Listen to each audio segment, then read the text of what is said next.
Нэгтрэл гэснээс одоо Улаанбаатар хотын маш их нэгтарч байна. Одоо хөдөөнөөс хот чиглэсэн нүүдэл их боллоо. Улаанбаатар хот даацаа хэтрүүллээ гэж байна.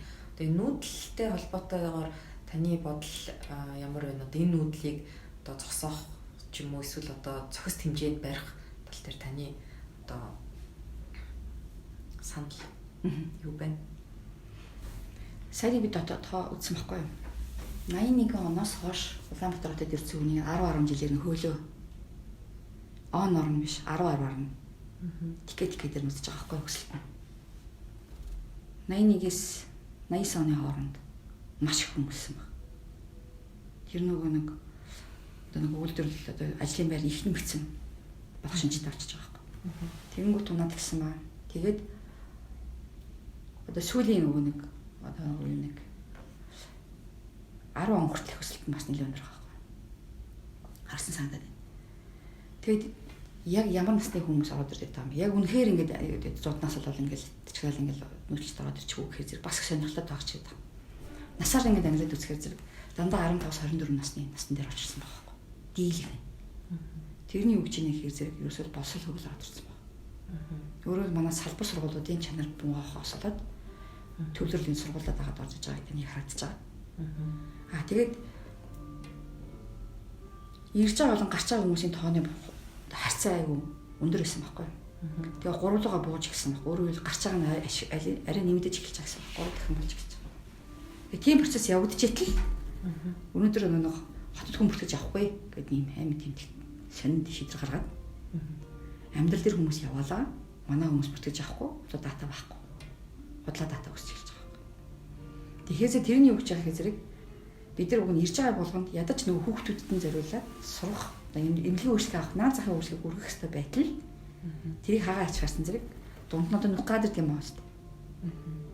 Тэр хүмүүсийг сургуульд авах тэр нөгөө нэг хар нүхчин гадар гэм аа шүү дээ. Тэнд дотор чинь ажиллагаа явуулчихлаа баг. Хүмүүс ирж байгаа юм чи үйлчлэг авах төлөв явж байгаа. Хүүхдүүд сургууль орохын төлөв явж байгаа. Нөгөө арын хаалга гэдэг юм үйлчлээ гэсэн үг. Тэгэхээр их сургуулиуд нэг насаарынх нь одоо нөгөө насны ангилаар ингэ ороод ирж байгаа бол энэ хүмүүс ажилдаа ингэ үлдээд байна гэсэн. Тэр насны хүмүүсийг үлдчихэд юм гэсэн. Тэгэхээр бид нар тэрэн дээр ажиллах хэрэгтэй болчих гэсэн. Энэ хүмүүс ажил хайгаал ирж байгаа, сурахад ирсэн, сураад ингэ үлдчихин. Энэ хүмүүсийг гаргах хувь нь багасаад байна. Гэтэл тэрийг байх болгоцсон бол хөдөө орон нутгийн ажлын байр бэлтгэхгүй бол тийшээ явахгүй л гэсэн үг. Зөвхөн шууд уруу хамгаалалт тийм.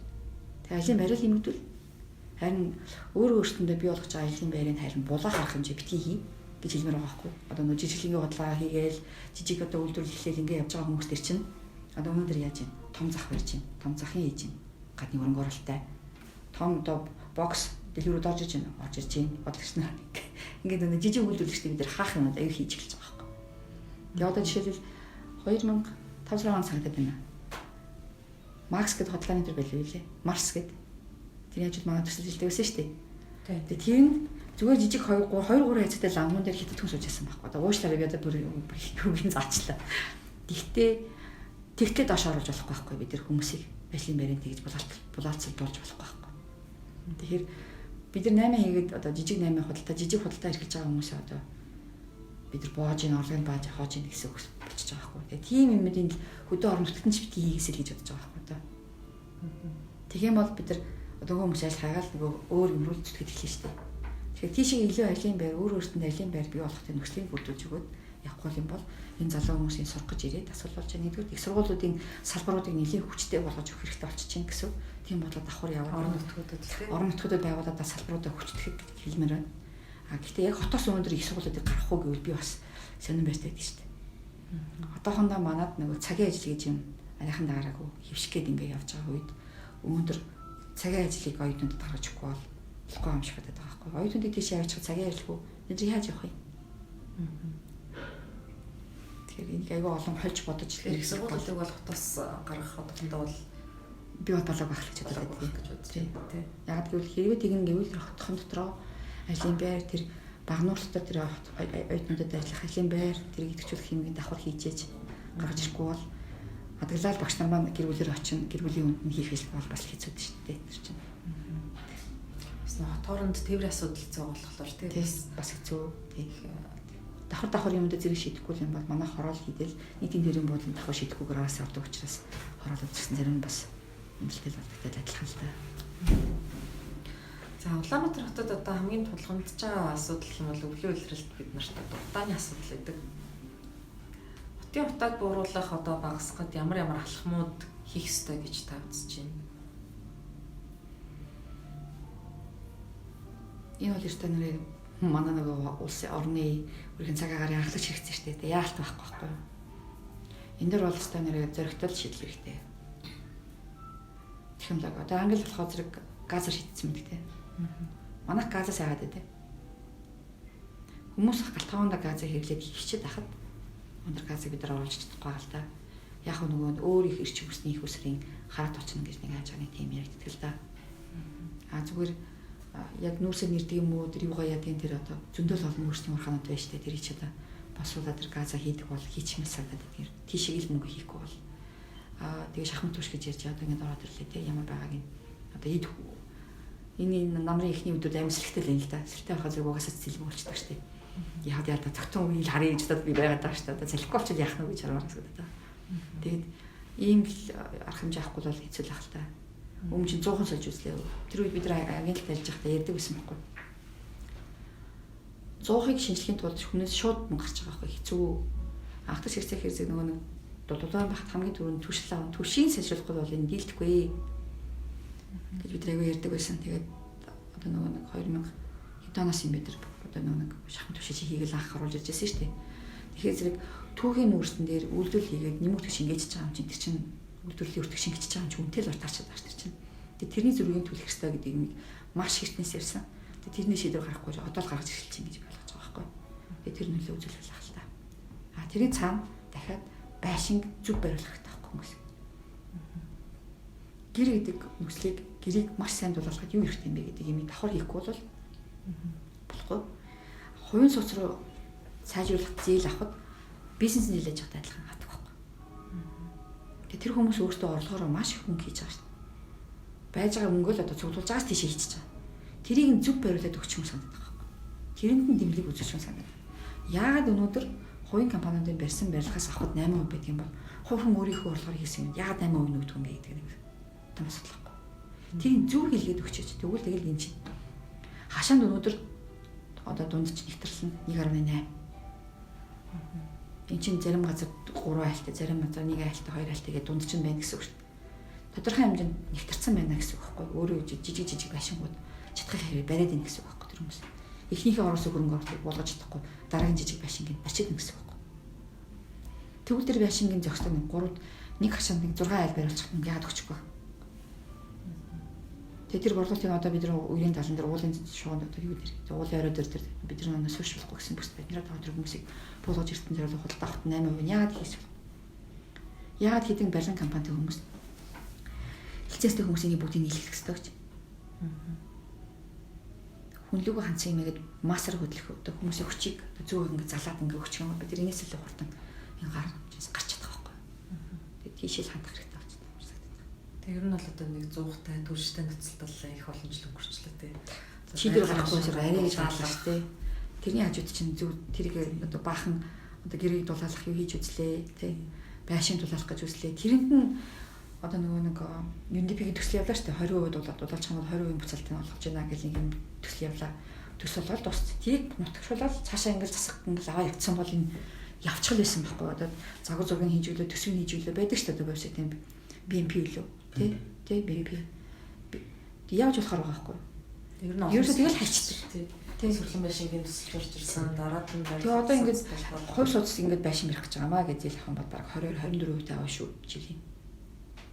Тэр чинь итгэл төрүүлэхгүй байгаа байхгүй одоо зөв технологийн дагуу зөв барихгүй болохоор тий банк итгэл төрж тэр хүнд зээлтэй харин тий. Гэхдээ тэргийн даагаад тэр зөвлөгөө өгдөг одоо энэ олон акцид төгсөж байна. Тэгээ барилгын инженер төгсөж байна. Төгсөх оюутны оюутнуудыг ажиллаж болж байна. Одоо намайг ажиллаж би нэг волонтер одоо нэг хүнийг дагаад гүйдэг байхгүй юу сурж байхдаа. Тэр яасан бэ хэ зэрэг одоо нөгөө барилгын инженерийн ангийн мастер авахгүй юу. Тэр нөхцөл юу исэн бэ хэ зэрэг байшин ингэж дулаалах юм аа гэдэг айланд нүмжүүлж өгөөл ингээл дулаалал яваад байгаа. Та хаалга ингэх хэрэгтэй байхгүй юу гэдэг тэдний үед ингэчл болно шүү дээ. Та ингэчл болно гэдэг ингээд нэг наадаг нөгөө юутай зөвлөгчөд дулаалахтай цонх чи энэ талд ингэ зардаг байхгүй гэвэл айл айлаар ороод ингээл явуулах байхгүй. тэр хүн тийм төсөл ингээд хүүхдэд ингээд юу гэсэн.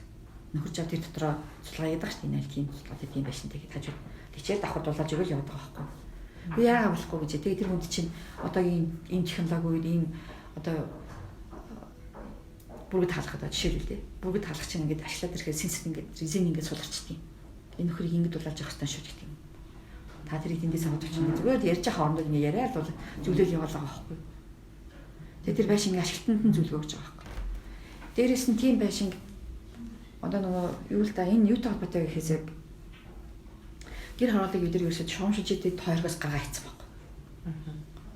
Шуум шижээтэй бүс дотор ерөөсөд одоо суур давхаасан бол ажлын акт хүртэл ингэ тий. Газар олгоод ингээд газрын маргааныхын цэцлэгээс хөшөөлөл ингээд бүх төрийн өвчгүүд энэ дотор орж. Бүгдөө тэнд үйлчилж байгаа. Зургийг зурсан автор нөхцөлөд автрын хэлт хийж өгöd. Тэгээд ашиглан хүлээж авах юм хийж байгаа. Гэр хороолт яаж юм? Тэм цалгааны байцагч очиж чинь, хогийн байцагч очиж мөнгөнд гаргаж байгаа. Өөрөө хийж байгаа. Нэг эсгэх халж очиж чинь хорон дээр хаяа. Тэгээ өрхийн имлэггүй. Тэнд аваа цагдаагүй. Хэдэн хүн бэ? Хэдэн хүн. Тэгээ тэр өмч нь зөв өмч болоход нь тослохгүй л байгаа байхгүй бид нар ерөөсөн. Тэр өмч үүсчээд зөв болгочих юм бол яг нариндаа бол энэ хотын өөрийнх нь асет байхгүй үйл хөдлөлгөөнг. Улаанбаатар хотод хичнээн үйл хөдлөлгөөнг ямар чанартай үйл хөдлөлгөөнг гэх юм бол бид нар хүн амынхан дийлийнх нь амьдарч байгаа тэр бүс дотор ямар асет дотор амьдарч байгаа юм бэ гэдгийг хааж байгаа байхгүй. Үнэхээр аюулгүй орчинд амьдруулна гэж бодож байгаа юм бол тэр байшинг тэр нойлыг ухаж байгаа тэр процессыг хүртэл бид нар хянах хэрэгтэй байхгүй. Тийм ялтыг бид нар одоохондоо хийж чадахгүй байгаа болохоос л очоод нөгөө нь тэгж хийгээд тэр хүмүүсийг ячвал энэ тогтолцоогоор ингээ харчвал өөрсдийнхөө явуулж байгаа үйлчлэгээ ч гэсэн бүгдд нь хүргэж чадах юм бол бүр сайхан цэвэрхэн гаргална шүү. Тэгээд дээрэс нь нөгөө шитрийн хий гэж яриад хүмүүс өнөртдгөө тэр өстэй аял. Дээрэс нь бид нар талбай дээр болж байгаа бүх муу усыг зайлуулаад замаараа зайлуулаад гол руугаа шидчихэж байгаа. Уг нь энэ тос тол болцсон дэвхэрсний бохирдол болсон энэ бүх усыг цэвэрлэгээр оруулаад гол руу шидэх хэрэгтэй бид нар тэр чигтэн шидэж байгаа. Гэтэл уул тоол голчин дагуулад өдөө төгрөмлийн одоо гол үндэний услуулаад явчихлаа шүү. Эний бохирлыг бид ярих юм бол аимшигтай юм ярина шүү. За дараагийн асуулт одоо Улаанбаатар хот давхар зам гүүрэн гарцыг хийж гин. Энийг одоо хөгжүүлэх нь зөв үү буруу юу таны бодлоор? Бид нар гөр хэрэгтэй. Яагаад гэвэл шугам юм чинь бид нар туулгаал тэгээд дээрэс нь одоо төмөр зам гэд урд хойд хоёр хэсгийг хагачаад байгаа нэг хэсэг та гүр хэрэгтэй. Гэхдээ өнөөдөр тэр гүр ямар байдлаар гарах гэвэл технологийн шилжүүлэлт нэг өөр байж болно өдрөө. Тэр гүрийг сайн явж байгаа тохиолдолд хосрог түүжлийг л басах гэж тавьж байгаа тэр зорилго бол тэр түүжлийн асуудлыг ярих юм бол өөр газар ярих хэрэгтэй. Миний хэсэг гэсэн юм дээ. За гүрийг яагаад тавих гэдэг маань өөр асуудал байхгүй. Тэрийг дахиад татна. За бас нэг асуулт энэ төмөр зам одоо жишээлбэл хотыг хоёр хувааж ийн гэж үздэг тийм. Эсвэл одоо хотын дундор орсож байгаа гол.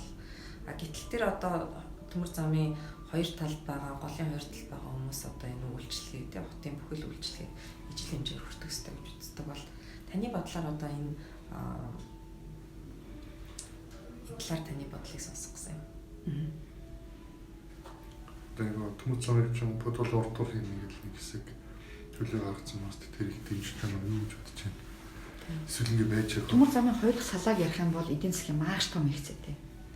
Тэр чинь мяны сэртийн сангаар өнгөө одоо баг грантаар авах гэдэг чадлагүй одоо бид нар бараг л өнгөө юм гэж байдгүй маа гэж хэлээд үнэхээр хойд төвшрөө хичээлээ залгаад салсан штеп. Тийг бол бистэ нэр хаасаг бичдэг гэхдээ тэр нь амар нэмзэрдэг байхгүй юу? Манай хөрөнгөс төмөр замтай 100% ширтэй болж чадаагүй. Гэхдээ хоёр холбоо хэсэг хэрэгтэй. Хэрвээ хоёр дахь салаа заманд бүгд уулынхаа урдуураа явуучих юм бол үнэхээр энэ хотод дотор орж байгаа хэсгийг тэгвэл яаж ашиглах юм бэ гэдэг хоёрын болж ирнэ дээ. Өөрөөр хэлбэл Улаанбаатар руу яагаад энэ төмөр зам ороод ирсэн бэ?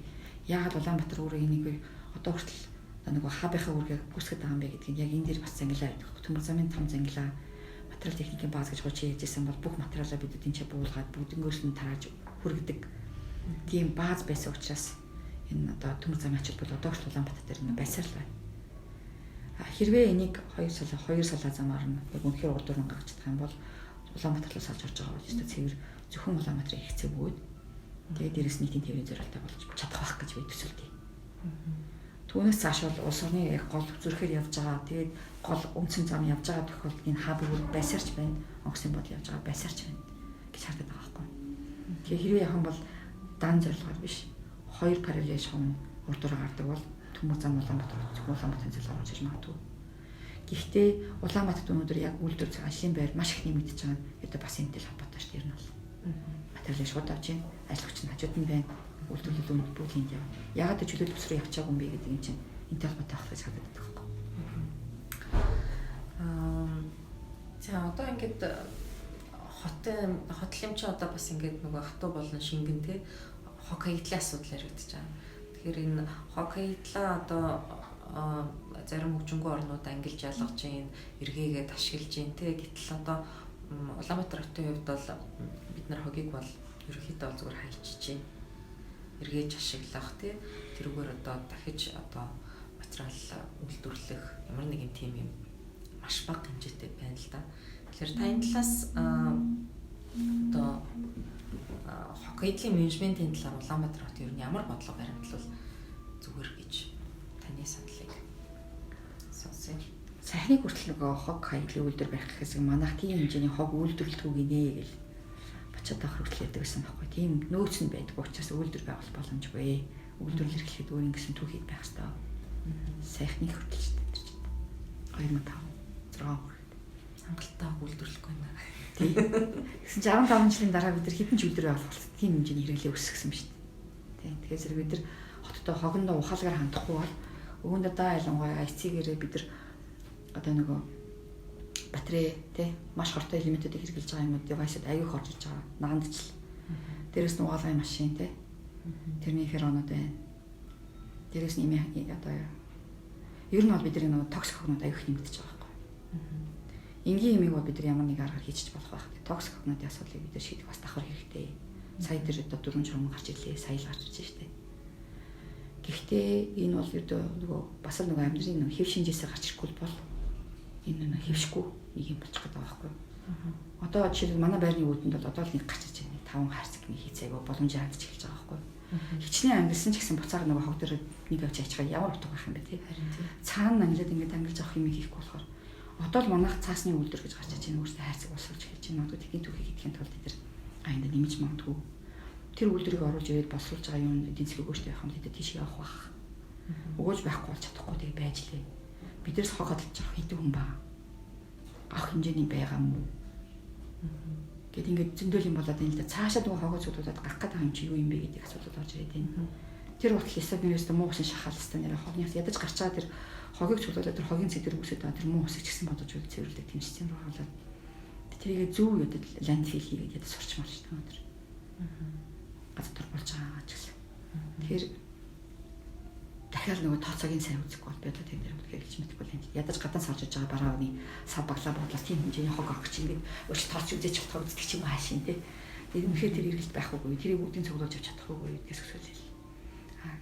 Гэхдээ одоо нөгөө нэг хогныхоо юугийнхан тулд тэр харуулж хамгийн том асуудал нь тэр жижиг пластик буудуудыг чойроо ичдэг байгаа, галруу ичдэг байгаа байхгүй. Тэр л хамгийн том асуудал болж байна. Ядаж хаад манай пластик хэрэглээ бүх энгийн хэрэглээ наад зах хэрэглээр ингээд очиж байгаа учраас тэрийг баг хогийн савнд хизээ авчихсан дөрөв баг штач гэж штачаад байгаа байхгүй. Тэрийг л боловчмаар. Хөрсний бохирдлын талаар өөрийнхөө саналыг түрүү хэлсэндээ нэг бид нар ерөөсө гэр хороол руу ямар ч хяналт тавихгүй байгаа учраас энэ үүсчихэд байгаа байхгүй.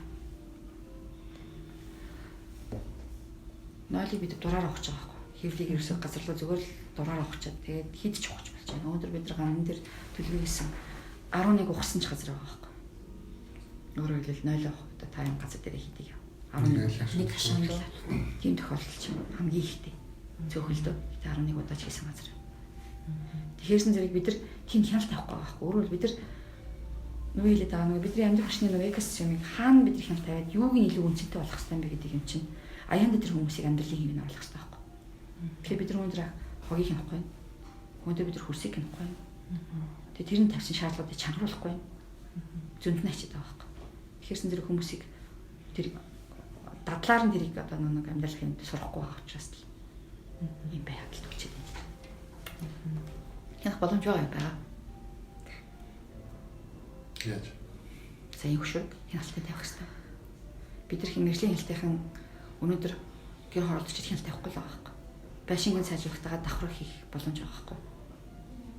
Одоо жишээлбэл тийм ээ 2000 м² газарт 2 акр газарт гэдэг нь одоо 4,000 тий 4,000 чинь нэг багныгаа орчим газарт одоо нойлыг ухахыг зөвшөөрч байгаа хэрэг. Тэгтээ тэрийг зөв хийх хэрэгтэй гэдэг хяналт тавьдаг байхгүй. Өөрөөр хэлбэл тэрийг ухтал зөвшөөрлөө. Мөн намайхийн хардыг ингээд ухчих чадах гэдэг шүү дээ манайх бол. Тэгэхэд тэр хотын захиргаан дээр очиод өөрөөр хэлбэл нэг бол тэр орнотын захиргаан дээр очиод тэр ухах гэж байгаа зөвшөөрлөө авдаг байхгүй. Өөр газрын байцаагч тэр юм барилгын байцаагч очих гэдэг шүү дээ. Тэр агентлаг юм дээр тэрийг асуулаа хариулж байгаа юм дээр. Тэгээд газраа ухлаа шүү гэдэг. Тэгээд тэр нэр очин тэр юм чинь. Тэгээ одоо хотын дааз хэтэрчжээ ингээд хотод өндрөн сууж байгаа иргэдтэй одоо тааламжтай нөхцөлийг үүсэхгүй байна гэдэг чинь. Тэр та ер нь хотын даацын талаар юу гэж бодож байна? Хот яг даацтай юу те? Одоо жишээлбэл Улаанбаатар хотын дааз хэтэрсэн үү? Би бол хүргэж байгаа үйлчлэгээнийх нь даацсан хэтэрсэн байна гэж байна. Тэр үйлчлэгийг өшөд хэлэх юм бол бид өшөд ихтер чадсан шүү дээ. Ихтер чадна. Одоо өшөд өчнөө амтал байж шүү дээ. Том хотууд байж шүү дээ. Чадна. Гэхдээ бидний өнөөдрийн одоо нөгөө эрдэнэтэй үзүүлж байгаа үйлчлэгээний даацыг хэтэрсэн л байгаа гэсэн. Тэгээд зэрэг нөгөө Улаанбаатар хот энэс хэтрүүлэхгүй гээд тэрнийхээ сөрөг арга хэмжээг уг нь авах хэрэгтэй л доо. Тэрийг нэгэнтэй л Улаанбаатар хот төсөөс ядаж санхүүжээд байгаа бол тэрний сөрөг бодлого явах хэрэгтэй байхгүй. Би бол одоо энэ хотыг өөрөө санхүүжүүлээд өөрөө дээр явж хат юм өгчүүл зөөрөд арга хэмжээг авах гэж бодод байна. Тэгээ бус хотод руу илүү хөрөнгө оруулалт хийж ажлын байруудыг нэмэгдүүлээд зорилтоор авах юм. Одоо тэр батлагдсан шүү дээ. Зохиццыг дээр эцэст одоо нэг энержи үйл ажиллагаа хийлгүүлээд зохиццыг яаж одоо би одоо 2009 онд ердөөс ардынхны уулан дээр гараад 54 хашаад орж исэн байхгүй. 9 онд шүү дээ. Тэр хооронд юу болов? Ажлын байр нэмдээд ирэхэд тэнцээ зүгээрстэй усгал цад тавьж байгаа хэрэг. Тэрийг зохицуулах гэдэг нь менежмент нь жахан сулдсан байж магадгүй. Гэхдээ тийм үзэгдэл болт юм байна. Эрдэнэ тал тоонлоход одоо юу шиг энержиг бид нар хаагаал зогсоход л нүүрсэн зогсоход л тэр хот чимэг болж эхэлж байгаа хэрэг зохицсон. Тэгэхээр хаана ажлын байр болж тэнд одоо тийм хөдөлгөөн үүсчихэд шүү дээ. Өнөөдөр гашуун сухатай нүүрс гарч ийн 14 мянган хүн тэнд үүсч байна. Өөр ажлын байр хаана би болоод энэ тэнэлхүү очиад юм гэх ойлгомжтой байхгүй. За тэгвэл одоо ингээд дааз хэтэрчжээ тэгвэл одоо нийслэлийг нүүлгийа гэд ярьж байна те нэг хэсэг. Одоо өөр газар хар хөрөнд нүүлгэх асуудлаар нэг хэсэг ярьсан. Та энэ талаар өөрийнхөө санаа бодлыг хотыг удирдах арга хэмжээнд аргачлал суралцаагүй байгаа цагт хаач нүс адил. Хаач нүс. Хогоо тариал явж тэр. Хогоо зэрцэх байгаа хүмүүс чинь. Тэгэхээр нэгийг шийдээд суралцаад нэг арга гарсан дараа л үнэхээр надад явах л та. Өнөөдөр Улаанбаатар хот Монгол улстай яг байгаа аймагт юу гэдэг бүчшиг болчихлоо шүү дээ. Тэгэхээр Улаанбаатар хот өөрөө тэрэн дээр хариуцлага надад бусдад жишээ болж чадахгүй юм удирдлага зохион байгуулалт хийж чадахгүй юм бол бид нар хаав газар байгаа газар л ингээл навшруулал яваад байгаа хэрэг. Тэгээ зэрэг яг энэ үйл ажиллагаан дээр харж байгаа удирдлага зохион байгуулалт дээрээс нь ойлголцол байгууллагуудын хоорондын хамтын ажиллагаа уялдаа тэгээ иргэдийн хүмүүжил босол руугаа яаж одоо нөлөөлөх үү гэдэг юмгаа бид нар цогцоор нь хандаж энд хариуцлагатай хандахгүй юм бол гац удирдлага биш л дээ бид нар өөрсдөө ч гэсэн очинд хариуцлагатай хандаж эхлэхгүй юм бол сайжрахгүй л дээ. Бид нар одоо нөгөө англи хэлний feasibility study гэдгийг одоо техникийн эдийн засгийн үндэслэл тэзүү гэж ярьдаг. Гэтэл альва нэг бизнесийн тэзүү болон одоо хот төлөвлөлтийн хот байгуулалтын тэзүү хоорондоо зарчмын хувьд ялгаатай байдгүй. Тэзүү гэдэг маань ерөөсөө feasible өөрөө хийчихгүй үгүй гэдэг л тодлох гэж байгаа юм. Өөрөөр хэлбэл нийт төр хийгээд бид нар энийг ашиглах хамаагүй. Мөнгөн болон мөнгөн бус хэлбэрээ бүгдийг тооцож үзээд энэ үнэхээр өгөөжтэй хөрөнгө оруулалт мөн үгүй энэ төслөг үед ашиглах. Ямар ч юм дээр орж байна хотолд ч юуч байна. Яг үндэ бол одоохондоо манайх тэзэг бол уус хийхээсээ илүү хувь хвшлэх гэдэг байгаа байхгүй. Тэгэхээр уус ч гэсэн яа тийшээ орох хэрэгтэй гэсэн үг. Тэрийг бүр яг өгөөж нь яг юу үүсгэх гээд байгаа юм бэ гэж. Жишээлбэл одоо миний амьдарчсан хот төр 1.4 байх юм бол хөрөнгө оруулалт хийдэг. Улсын хөрөнгө оруулалт ордог. Тэрээс доош авах юм бол улсын хөрөнгө хийхгүй. Одоохондоо болоогүй юм гэж үздэг. Тэгэхээр энийг одоо маань төрийн сан гэдэг шүү дээ. Тэрийг амьдлахад төрийн сан нь хизээ шийдсэн байхээс зэрэг ерөөсөө хувийн эрхлэлтийг адилхан бид нар яг ийм одоо нэг хөрөнгө оруулалт хийлбэрт орохгүй болохгүй нэ гэж төр иргэсэн баг. Тэгээд бүх хотууд бүх штатууд өөрийнхөө хөрөнгө оруулалтыг хийх тэр процентыг дотоодшоод тийш явдаг. Өгөөж нь юу юм бэ? Мөнгөн бол мөнгөн бүсэлбэр бүгдийн тооц. Тэгээд тэнцэг бол үүдээ тийм л юм. Тэгээд одоо би нөгөө бидтэй хамт ажиллаг оюун бичгчдийн 30 төлөвлөгөөний комиссад ажиллаж байсан. Тэр хүн өөрөө социализмын төлөвлөгөөний комиссийн амьдралыг бас хэлдэг байхгүй юу? Хаан байрлаа. Тэр өгөөжтэй юу? Тэгсэн чинь нөгөө хэвлэгч одоо би ойлгохтой болоход тэр өгөөж гаргадсан байна л да. Тэгэхээр өгөөжтэй болохын төлөө тэрийг бүр одоо бүх хэлбэрээр нь бодоод тэгээд тэр өгөөжийн нэмэхтэй эрийгээр гаргаж иж энийг авч гарч ирсэн гэж хэлж байгаа байхгүй. Тэр үед явж исэн байхгүй тэр үед. Яаж ажиллаад энийг өгөөжтэй болох юм? Юу дунд нь одоо циклдж оруулж ирээд тэгээд энийг чинь өгөөжтэй болох юм бэ? Хэдэн шат амжилттай ганцхан байр өрөөд ингээд очихгүй байхтай биш. Гарсан бүтээгдэхүүнийг яагаад тэгээд бүтээгдэхүүн юу болж хуураад тэгээ биднээс энэс ийм өгөөж авна гэж тооцоод хөрөнгө оруулалт хийж ийсэн гэж ярьж байгаа байхгүй. Тэгэхээр тэзүү гэдэг бол зайлшгүй байх хэрэгтэй. Хот ганцхан хот байгуулалтын асуудал биш, барилга байгууламжийн асуудал биш. Аливаа бизнес байдаг бол төрч гэсэн бизнес хийх гэдэг. Одоо ер нь бизнес хийж байгаа шүү дээ.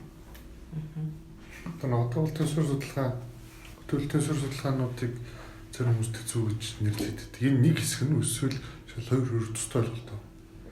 Тустай ойлголт. Сууж судалгаа бүх шатнд. Тэзүү бол ерөөсөө бидний нэг уучсан зураг төсөө гаргаад мөнгө бодоод өгөөж нь бодоод ер нь бол ийм нөлөө үзүүлэх юм байна. Нөлөөлөхүйцийг гаргаж байгаа. Одоо өөрөөр хэлбэл чинь таамаглалаар бүтэн болгож байгаа байхгүй. Өөрчлөлт тэзүү гэж бий. Previsibility гэж. Ерөөсөө энийг тэзүү эхлүүлэх ёстой юм уу гэдэг хүртэл шийдлээ гаргах хэрэгтэй хэрэгтэй.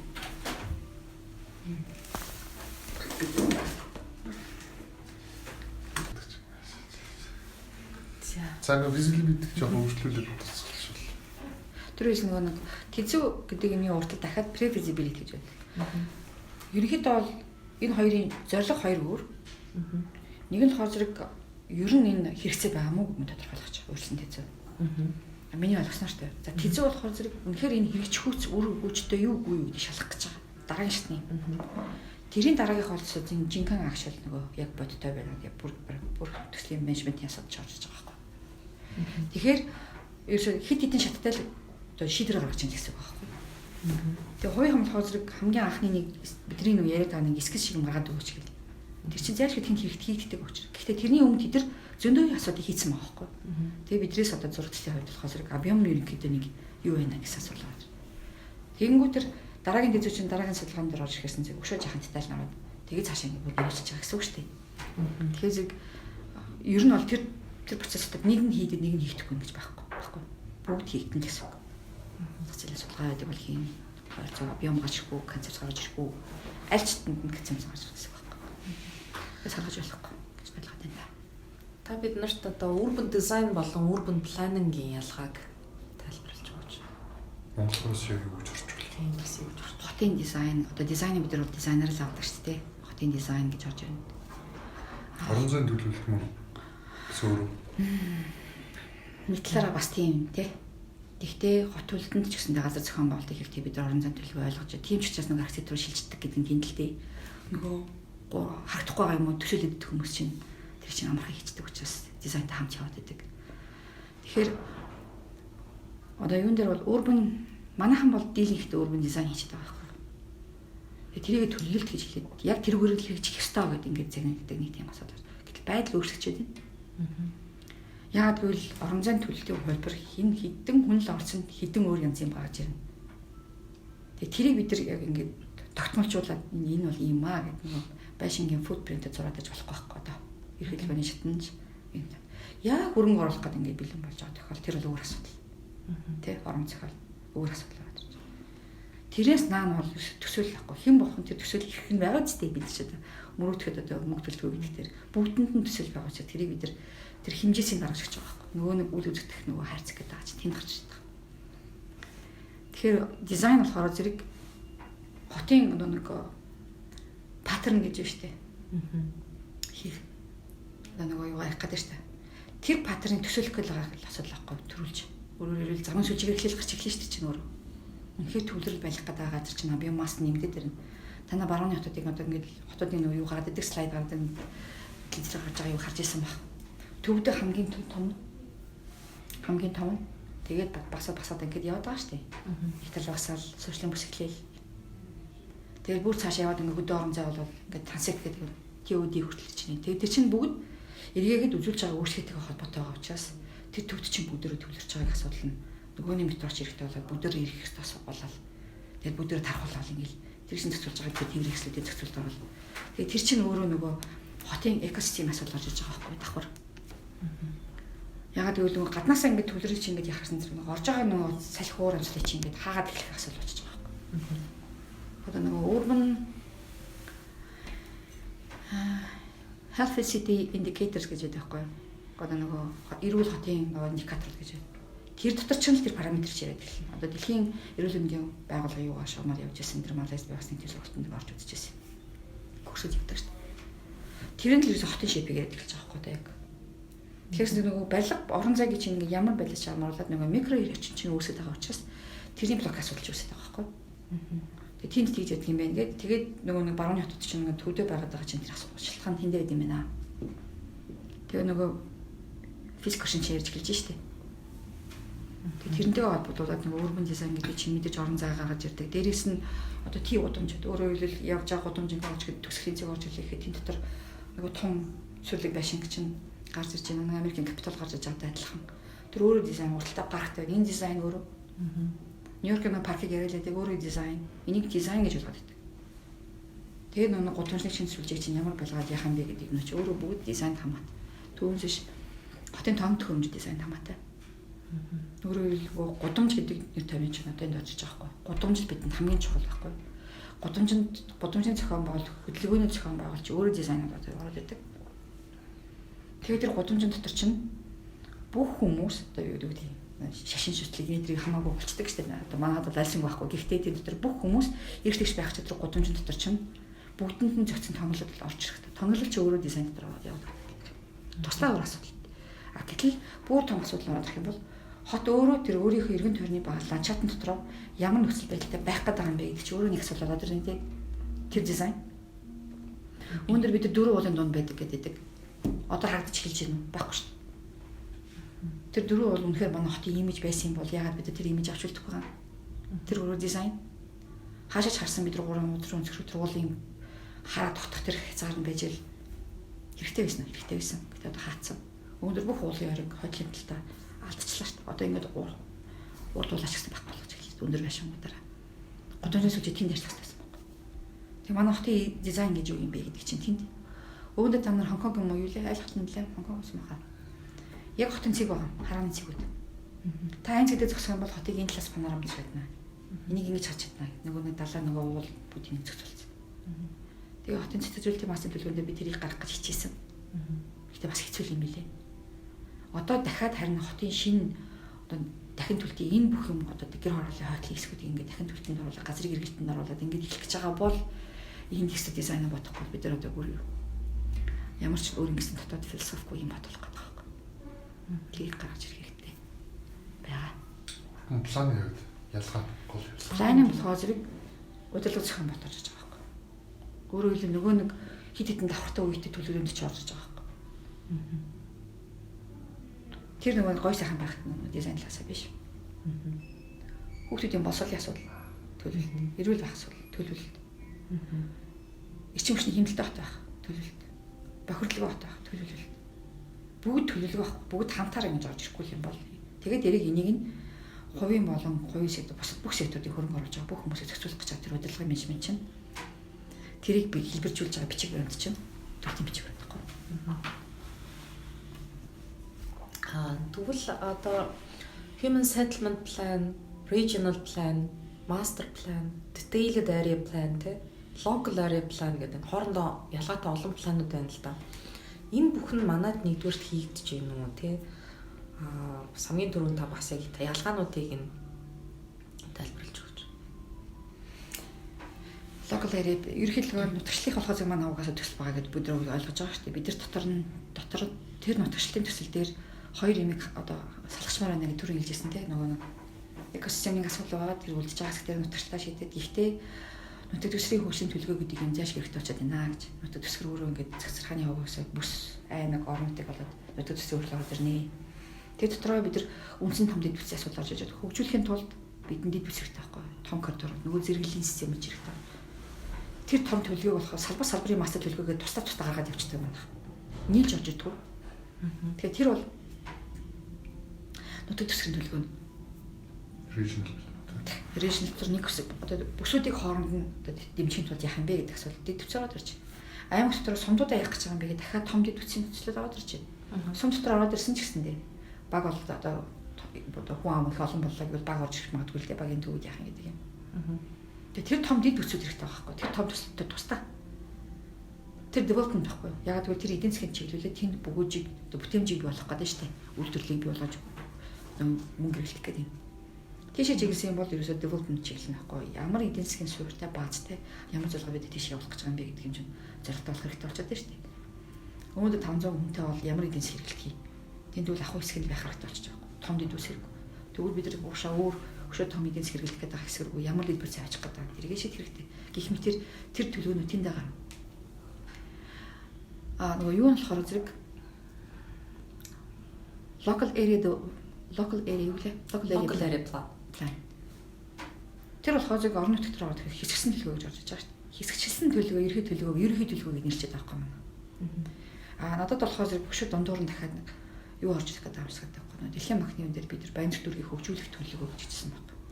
Өөрөөр хэлбэл тэр хэлсэн шүү дээ. Манай норм 100% нормын дагуу хийхээ зэрэг маш их хэмжээний мөнгө шаардсан тийм төсөл болоод бидний мөрөөдлийн нүнүүд ингүүл ингээ хүн эрүүл амьдрна гэсэн юмсан татаад өгсөн.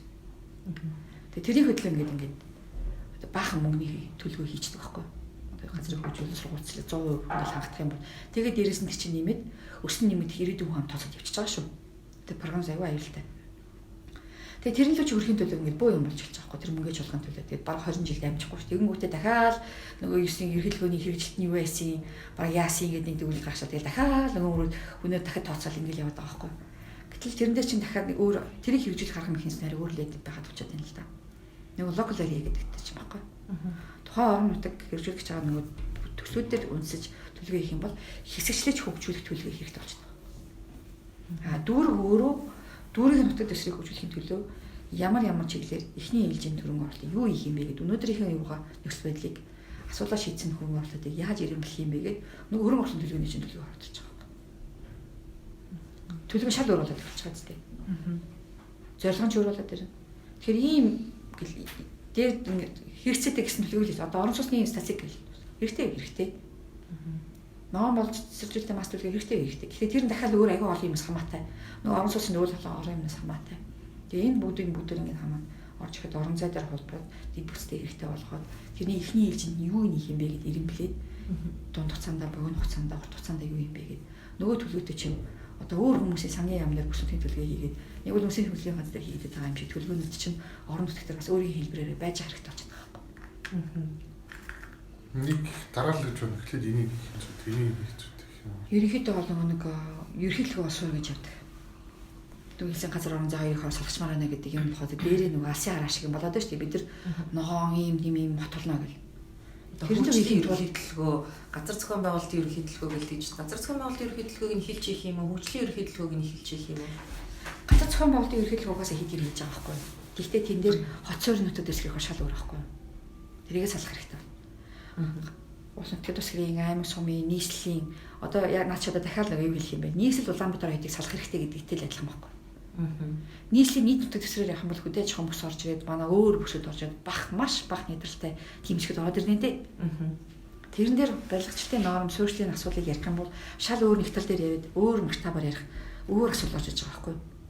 Тэрний хяналтын систем шал өөр болж байна. Хот суурийн газар шал өөр.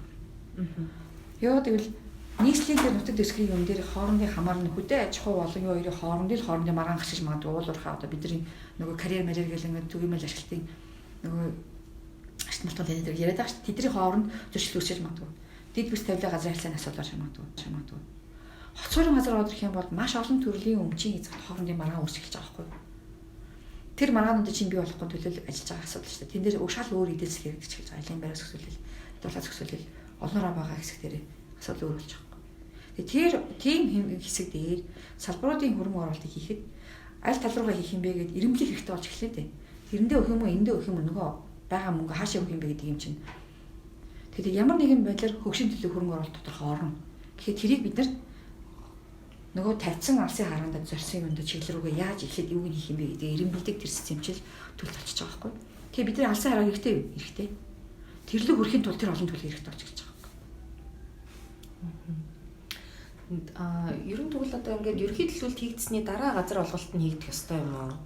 Эсвэл одоо энэ газар өмчлөлийн асуудал нь урьдчилаад байх ёстой юм уу? Энэ тал дээр та өөрийнхөө саналыг газар өмчлөл гэх юм бол түрүүний хэлсэн нөгөө ерөнхий төлөв гэдэг юм. Одоо бид нар нөгөө мөрөөдөд байгаа нөгөө юм маань газар орон зай дээр тэрийг яг нэг зохицуулах гэдэг арга хэрэгсэл хоёр юм байдгаа гэж хэлсэн тийм. Нэг нь болохоор зэрэг газар ашиглалтын хөрөнгө бүсийн дүрм.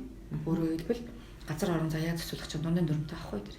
Нэг хэрэгч түндэхгүй, аюулгүй тийм хөрөнгө оруулалт хийн.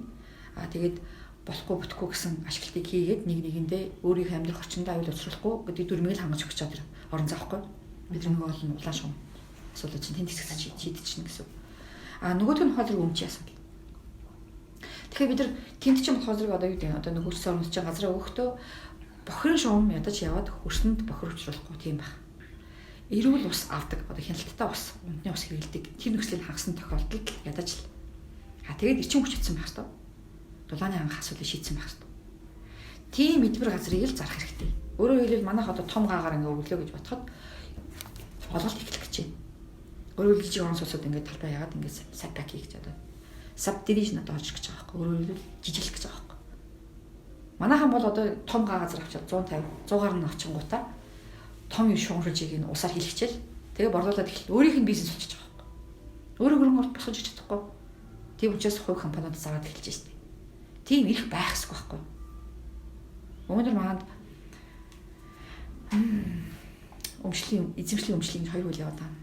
Миний бодоход бол эзэмшлийн гэдэг нь болохоор зэрэг тэр хүн тэр газрыг зарах гэж байгаа бол би одоо ашиглахаа болио гэж үгээ хэлж байгаа байхгүй. Хамгийн түрүүн дээр хотод буцааж өгөх хэрэгтэй байхгүй тэрийг. Уг нь бол тэр хүн зарах гэж байгаа бол зарах хэрэг нь угаасаа хууль дээр оногдож байгаа шүү дээ. Тэгсэн шангаж авалт бол юугаараа. Энийг л хөргөж. Одоо тэгээ сая сүүлийн 2-3 хоногийн өмнө эзэмшлийн газар зарах болоход хувирчлаа шүү дээ. Болно. Уг нь бол хуулийн ойлголт нь бол өөр гэж би ойлгодгийн суурьтай. Тэгээ шугам шижээ яваад газар очсон газар тэр өнөө 2 жилийн хяналт гэдэг чинь зүг байхгүй. Тодорхой хэмжээнд ашиглаж үзэх бол тэр газраас тэр хот дотор авах хэрэгтэй байтал зүгээр л газрын лизинг такс авал тэрнээс өгөөж хүчтэй болчиход байгаа байхгүй. Алын барьны хөдөлгөхгүй байх, орон зай үүсэхгүй байх, хот дотор тулгараад асуудал шийдэлцэхэд оролцохгүй байх тэр газар тийм асуудал үүснэ. Тэгээд эхэлнэ. Тэгэхээр тийм нөгөө хоосон газрыг эргэлтэнд оруулахгүй тулд хамгаалдаг юмнуудад тэр хичнээн чи ягаад 10 газар 100 газар авцраад тэгээд амны суусны хэлбэр газар орон сууцны хороол тавьлаа ч гэсэн тэр гарах гэж байгаа парсел дээр эдлбэр дээр тэр инженерийн хангамжийн суурьудад бичсэн очихоос нааш өмчөд бүрдэхгүй байхгүй. Өөрөөр борлуулалт эхлэхгүй гэсэн. Тийм хөшөр хийдэг. Тэр төслийг амлаж авчаад хэрэгжүүлэхгүй бол тэр хотод дахиж тэр салбараар оруулж ирэхгүй. Бизнес нь харж ихсэл. Харж жингнээс нь хий. Амлалтандаа хүрээд хийхгүй спекуляц хийгээд эхлэх юм бол харж салтанд оруулаад тэр салбарт оруулж ирэхгүй болтол нь хийдэг байхгүй. Тийм хөшөрхүүд байна. Улаанбаатар хотыг одоо 2030 он хүртэл хөгжүүлэх хөгжлийн ерхий төлөвийн талаар таны бодол та тэр хөгжлийн ерхий төлөвөдд танилцсан уу? Концепцтэй нь. Тий. 30 40 гэж ойлголоо. 30-ыг бол би сайн танилцсан. 30 болохоор зэрэг давал хаяа хот руугаа гарна гэдэг. Тэнгүүтээ дахиад төвөдөг байгуулна гэдэг ингэ ороод ирсэн. Гэхдээ энэ хоёрын хооронд төрүүлж аль руугаа хөрөнгө оруулалт хийх үйл зүг болсон бэ гэдэг асуудал өгнө ярих хэрэгтэй байсан баг гэж боддیں۔ Бид нар хүмүүсийн нэвтрэлийг сааруулах гэж бодож байсан бол хаяа руугаа хийх хэрэгтэй байсан баг хөрөнгө. Гэтэл бид нар яг төв рүүгээ бүгдийг хөрөнгө. Хөрөнгө хаана хийн тэнд алин мэр бий болно тэнд хүмүүс суулгана ойлгомжтой баг. Эхлээд алин байсан бэ гэдэг нь ярилцах стал байсан л баг гэж боддیں۔ Яг гэвэл би эдийн засгийн нөгөө нэг хичээл дээр хот эдийн засгийн хичээл дээр гэр хороолоод идэв үз аваачна гэсэн чинь манай багш нар хамгийн түрүүнд асуусан. Чи тийшээ идэв үз хийчлээ хүмүүс улам илээл нэтрэх юм шүү. илүү энэ газар чи үнцэнтэй болоод хүмүүсийн сонирхол илүү өдөгдөх юм биш үү? Чидэн талаас нь хараарай. Нэрээд тийштэй л гэж бодож байгаа юм. Нэрээд тийштэй. Энд хүмүүс бусаж ирээл тэр газрын үнцийн төсөөлийн нэрэлтэнд ороод яваад байгаа юм л тийм. Зэрүүлээд эсрэг айлын бариар дагуулдаг цогццгийн жишээ шиг гаргаад тавьсан бол ари өөр болох байсан баг л та. Тэр за нэг хөрөнгө оруулалтын нөгөө ирэмблэлтэй асуудал дээр сайтыг алдчихжээ гэж би дотор удаад байдیں۔ Нөгөөдг нь болохоор зэрэг нөгөө юу 47 нийт хорооллоод хөгжнө гэдээ гаргаад ирсэн. Тэр нь засаг захиргааны нэгжтэйгээ холбогдоогүй. Гэтэл манай статистикийн суурь дата засаг захиргааны нэгжээр явж идэг. Нэгстэй нэрээ хүч хөдөлмөр баашсан бүр нэр төсөн тийм ажил болж байгаа байхгүй юу? Гэтэл тэр ерөнхийдөө хэрэгжүүлэх хамгийн анхны арга зам дээр нь үйл ажиллагааны төлөвлөгөөний санал дээр нь засаг захиргааны нийжийн хуваарлт хийх ёстой гэсэн санал байдаг байхгүй юу? Тэрийг хэрэгжүүлээ. Тэрийг хийхин тулд нөгөө статистикийн датагаа суурилах асуудал байна. Тоолго явуулах нөгөө тэр системүүд бий болоогүй учраас тэр арай эртцэн шийдвэр болсон байж магадгүй гэж харагдав. Тийм нөхцөл бүрдэг байгаа цаг бид нар яг барилгацсан хэсэг дотор байсан уу? Үнэхээр давал хаяад эхлэж явж байгаа гэсэн. Улаанбаатар хотын бүсийн хэмжээнд нь ингээд авч үзэх юм бол. Тэгээ Улаанбаатар хотыг анх удаа хилтэй болгоглоо шүү дээ. Хот гэдэг юм. Тэгвэл цаана нийслэл гэдэг ойлголт болж байгаа байхгүй. Энэ хол зэрэг county, city гэдэг хоёр юм одоо нэг их бүх хэлхэдүүдийг одоо нэг хил зах дотор яваад байдаг шиг юм болж эхэлж байгаа байхгүй. Үнэхээр Филиппинэд саяны тэр нөгөө хот үлдээ. Тэр газрын дараагийн хэлж байгаагаар бол хот гэдэг өөрөө үйлдвэрлэгч байгаад орлогоор зэрэгсэл ингэ зэрсэх юм бол хот бол Улаанбаатарт өөрөө сатаас авах нь бэлэн болсон байгаа байхгүй. Цэцлэхэн хийж болох нь болцсон баа. Болчиход байгаа байхгүй.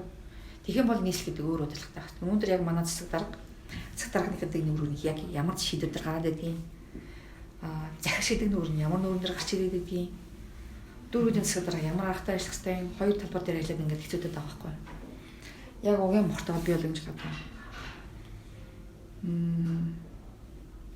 Ер нь бол хоёр хуваагдсан багч тахгүй. Хөдөөгийн эдийн засаг, хотын эдийн засаг гэж хоёр эдийн засаг.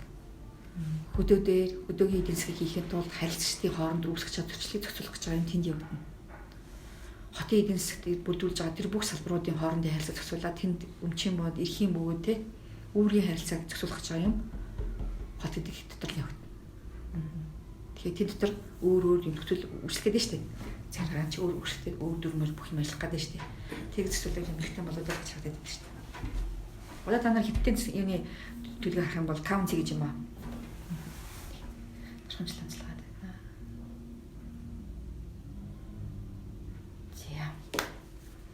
Тийм юм болоод байгаа. За smart city, green city гэдэг одоо нэлээд орчин үед нэлээд яригдчихсэн сүүлийн үед тийм хотууд ч одоо гараад эхэллээ тий. Энэ талаар таны бодол. Smart-ийн өөрийнх нь abbreviation одоо юу гэдэг задрагаа нь хэд хэд янзын задрагаа байж болдог. Тэгэхээр smart гэхэд хамгийн түрүүнд IT-г болгож авдаг. Яг бол IT-ийн зорилго нь яг юу юм бэ? Тэгэхээр бид нар одоо бүх нэг аппликейшнуудыг карман чийжлэх гэдэгтэй адилхан л байхгүй юу? Өөрөөр илүү хөдөлгөөн хийхгүйгээр хотод үсэж байгаа тодорхой хөдөлгөөнүүдийг тэр нэг зацаадаад байгаа эрчим хүчийг хэмнэх гэдэг нь шүү дээ IT-ний талбар.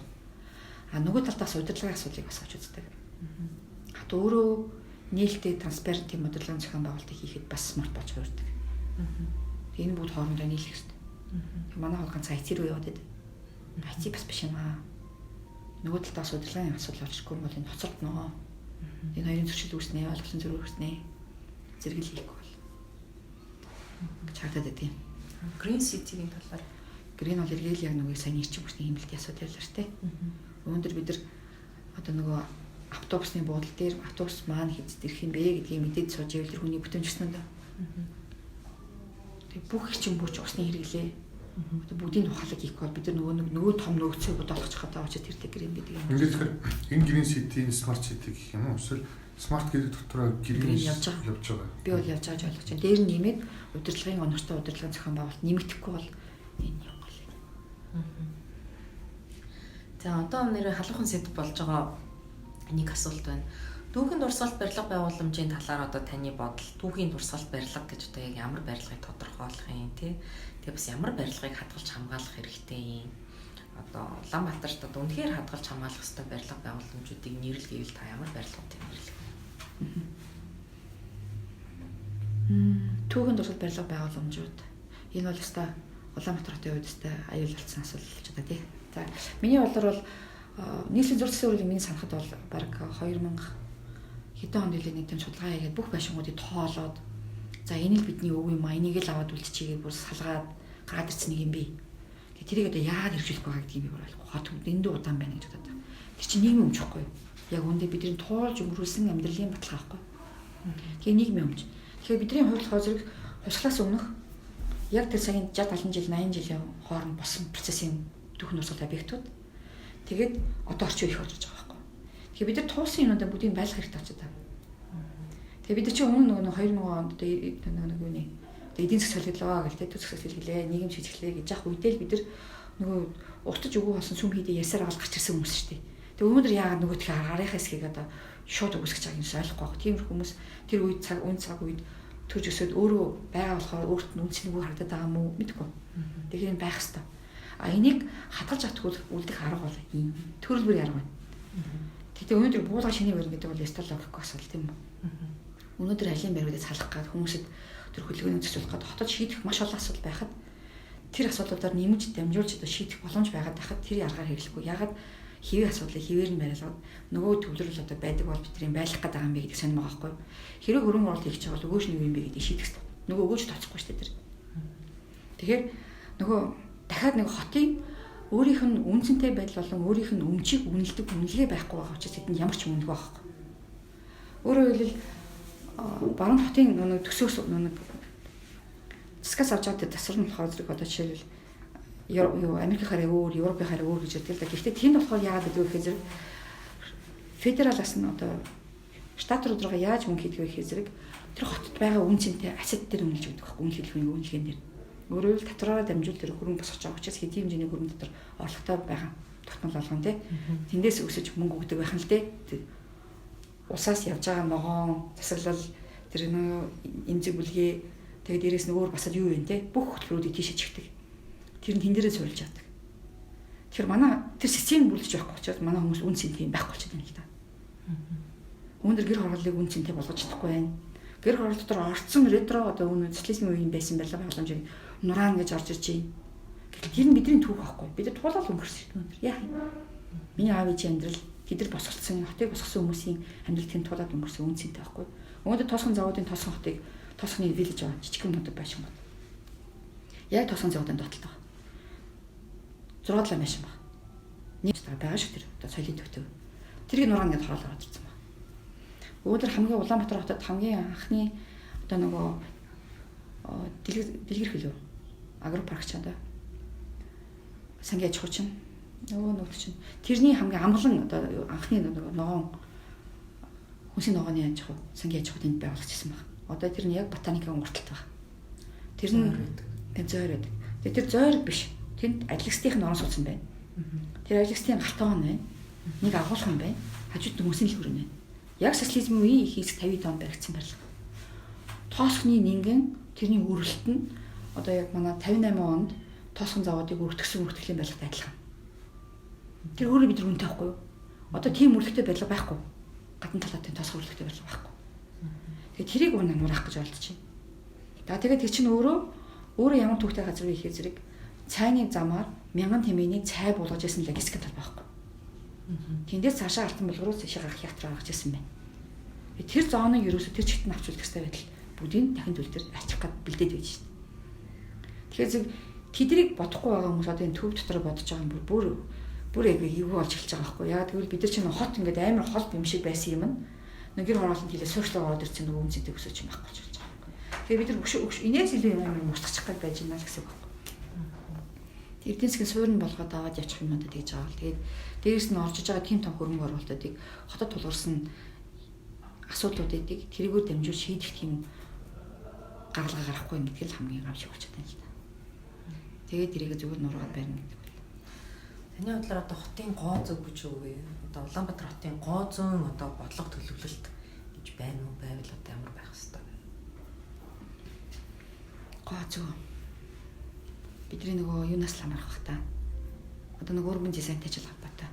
Одоо өнгөний код өгдөг гээл те, элементийн код өгдөг гээл. Зарим газар бол баг дээврийн материалыг өгөөд сонхныхаа юу нөгөөд байгаа шүү дээ. Дээврийн налогийн градусын зааж өгнө, материалын заана.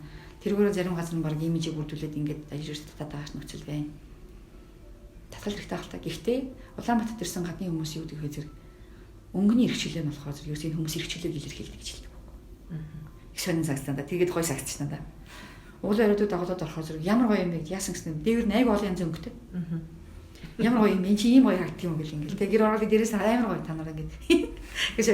Тэгэхээр тэр манай бидрийг илэрхийлээд байгаа байхгүй. Ямар их чөлөөтэй баримтмал биш юм бэ гэдгийг хийж байгаа бол тэрийг тэгвэл яавал зохистой байлгаж байгаа гэдгийг л бид нар бодчихвол тэр бидрийг илэрхийлж байгаа байхгүй. Замбраагүй гэж харагдаж магадгүй. Гэхдээ тэр нь бидрийг хичээл авахгүй нэг талдаа. Дандаа саарл байх юм бол чи ингээд үгүй хомоод шүү дээ чи коттой амар хэцүү газар гэдэг мэдээд шүү дээ.